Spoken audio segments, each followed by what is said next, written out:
¿Cómo se filosofa a martillazos? 7. Los 4 grandes errores. 1. Error de la confusión de causa y efecto. No hay error más peligroso que confundir el efecto con la causa. Para mí es la depravación propiamente dicha de la razón, y sin embargo forma parte de este error de los hábitos más antiguos y más actuales de la humanidad. Hasta entre nosotros está santificado, llevando el nombre de religión, moral. Lo implica cada principio enunciado por la religión y la moral. Los sacerdotes y los legisladores morales son los autores de esta depravación de la razón. Un ejemplo ilustrará lo antedicho. Todo el mundo conoce el libro en que el famoso Cornaro recomienda su dieta frugal como receta para una vida larga, feliz y también virtuosa. Pocos libros han sido leídos con tanto afán. Todavía ahora se imprimen en Inglaterra todos los años muchos miles de ejemplares.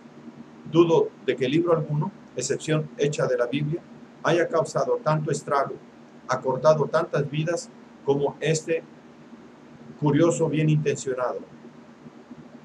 Todo por haber confundido su autor el efecto con la causa. Este buen italiano consideraba su dieta como la causa de su longevidad, cuando lo que pasaba era que la lentitud extraordinaria del metabolismo, el desgaste reducido, resultaba la causa de su dieta frugal. No estaba en libertad de comer poco o mucho. Su frugalidad no era un libre albedrío. El hombre enfermaba si comía más. Mas a todo el que no es un pez de sangre fría, no solo le conviene, sino que le hace falta comer bien. El erudito de nuestro tiempo, con su rápido desgaste de energía nerviosa, se arruinaría si adoptase el régimen de Cornaro. Crede experto. 2. La fórmula implícita en toda religión y moral reza: haz esto y aquello, no hagas esto ni aquello. Así alcanzarás la felicidad.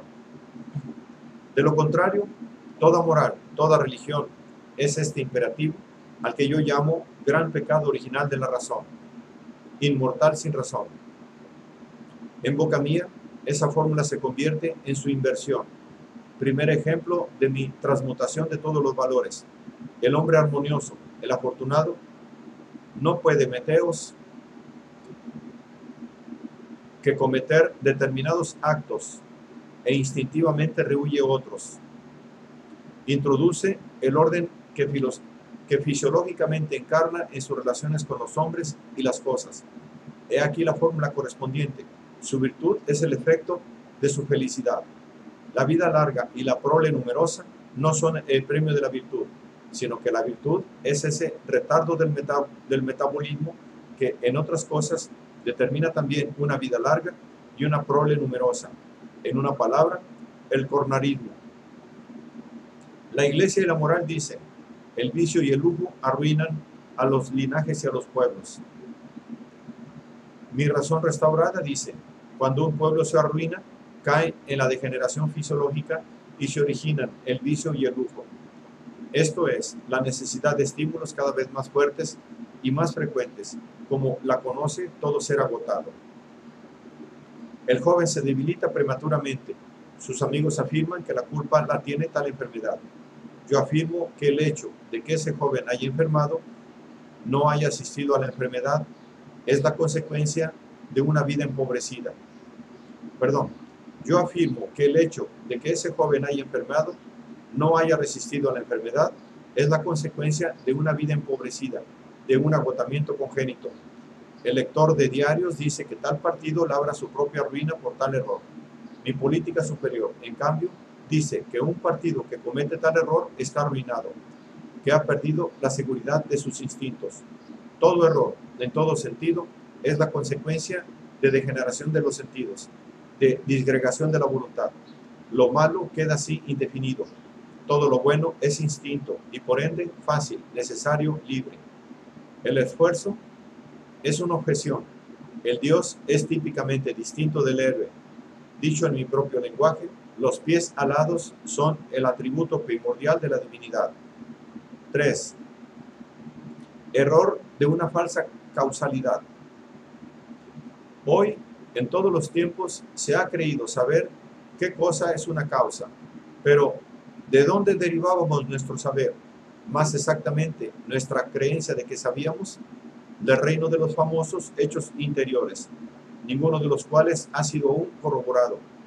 Nos atribuíamos en el acto volitivo un carácter causal. Creíamos sorprender, por lo menos infraganti, la causalidad.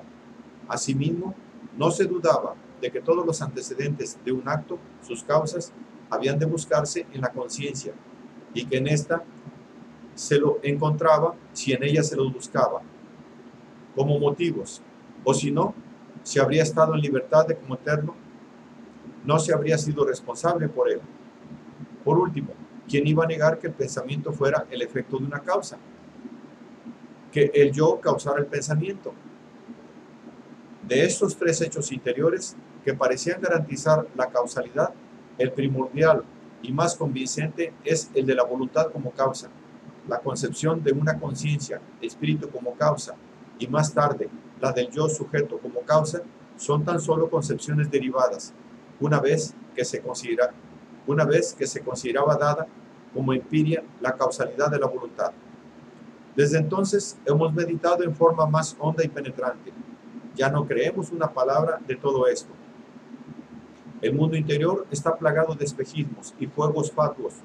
Uno de ellos es la voluntad.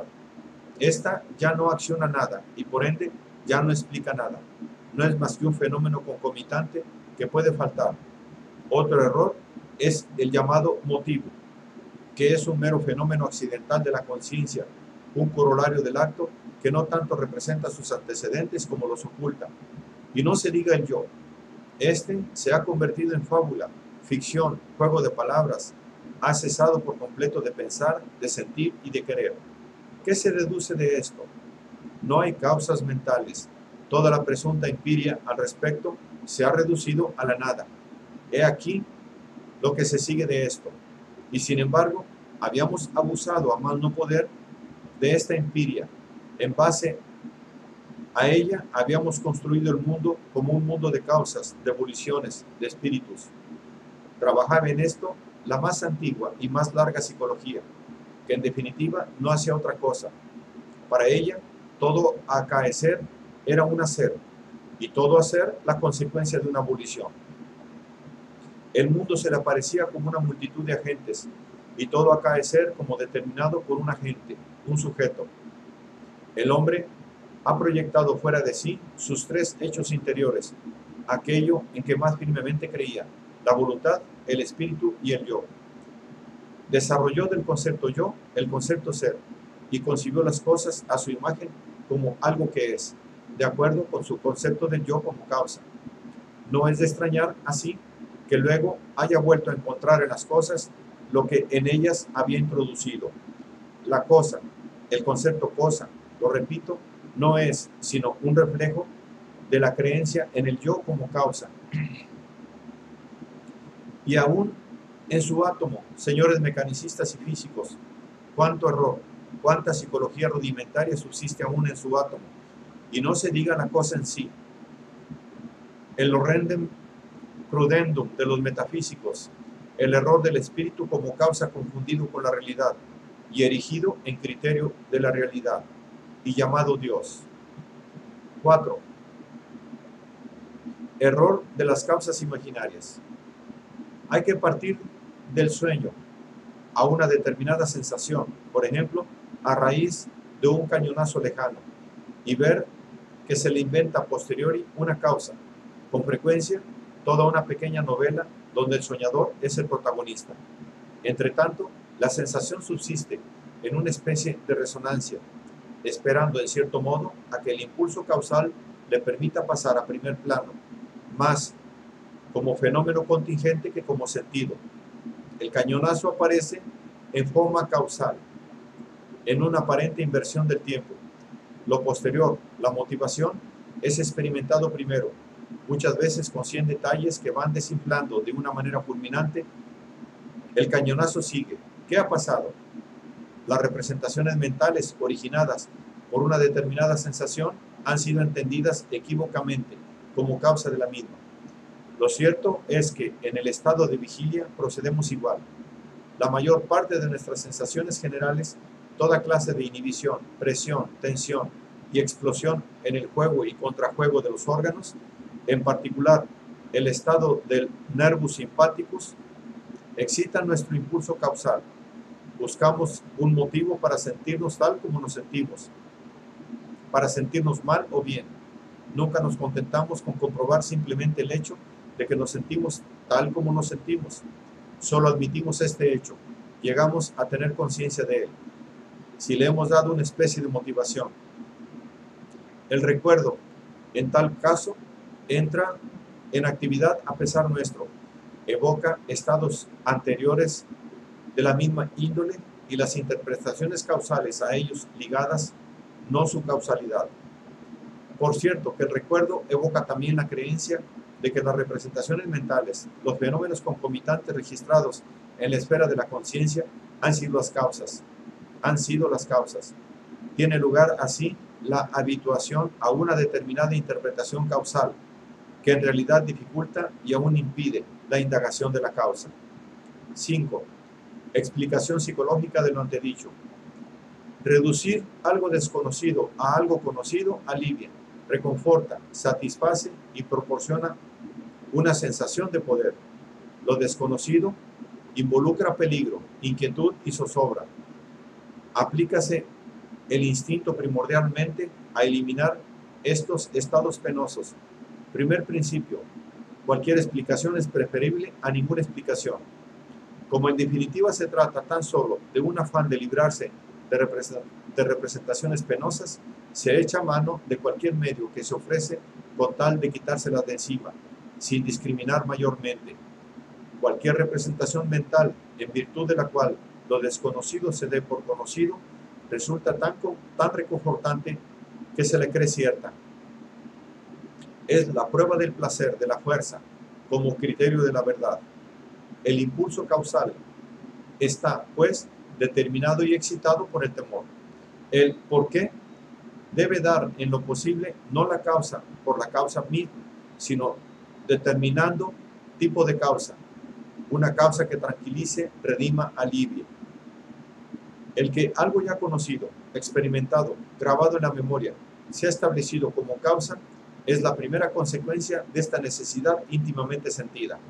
Lo nuevo, no experimentado, extraño, queda excluido como causa. De modo que se busca como causa no un tipo de explicaciones, sino un tipo escogido y preferido de explicaciones, aquel que con más rapidez y frecuencia haya eliminado la sensación de lo extraño, nuevo, jamás experimentado las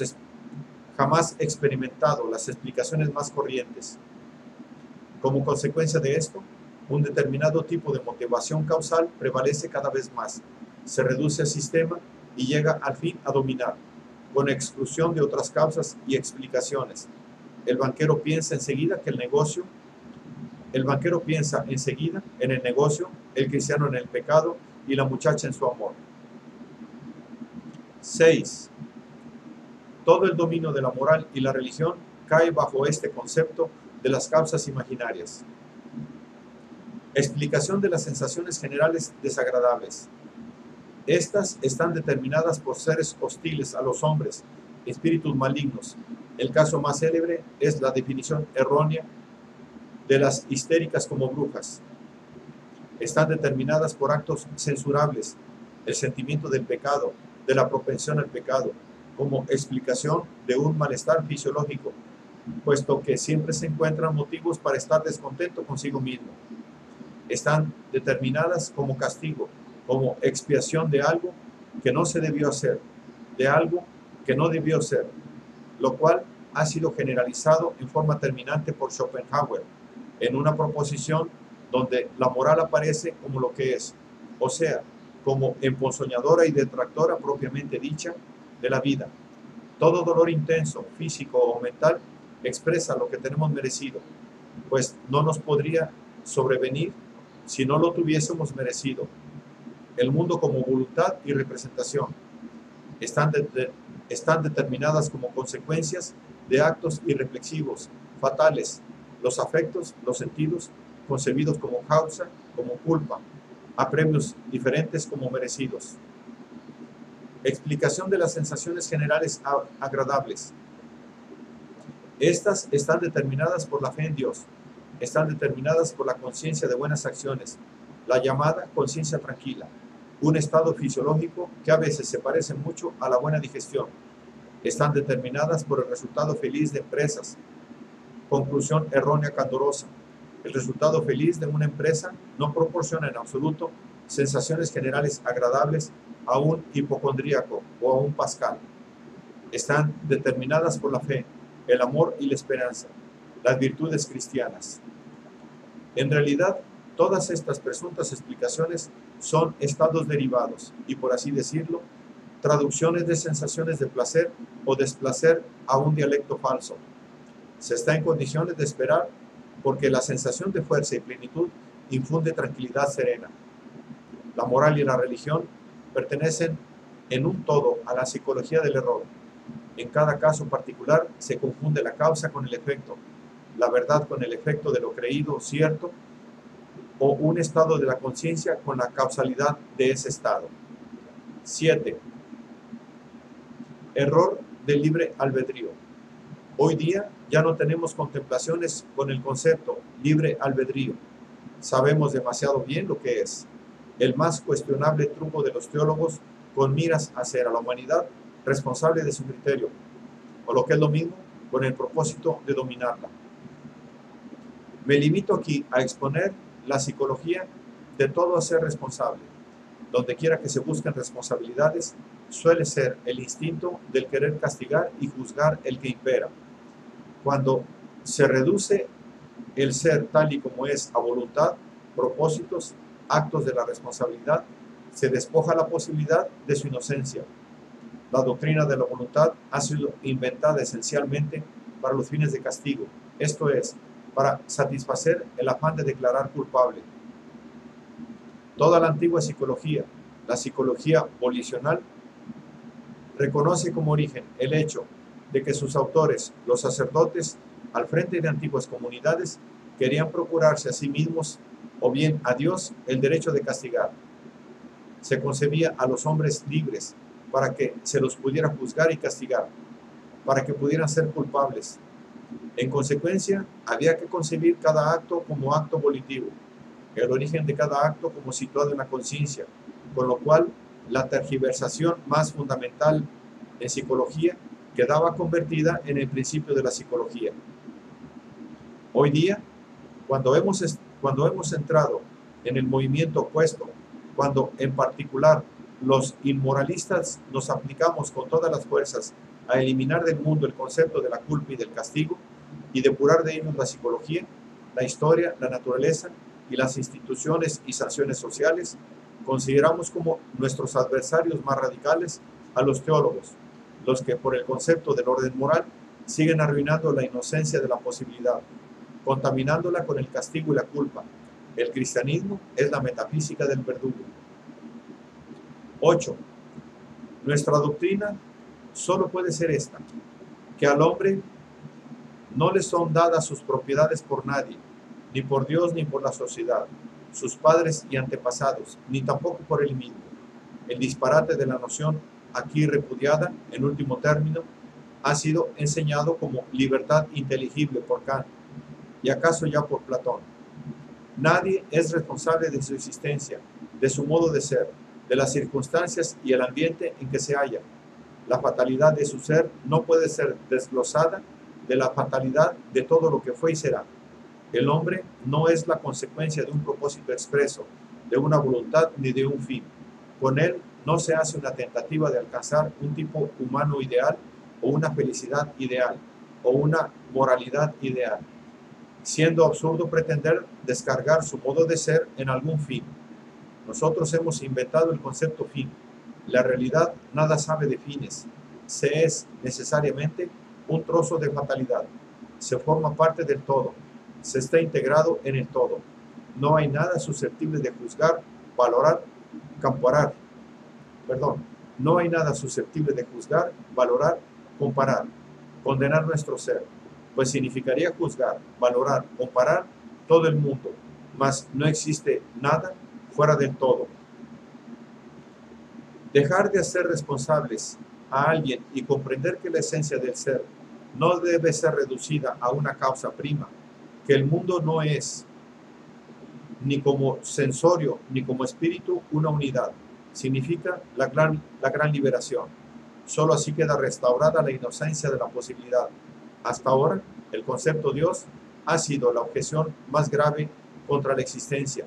Nosotros negamos a Dios, la responsabilidad en Dios, y solo así redimimos el mundo.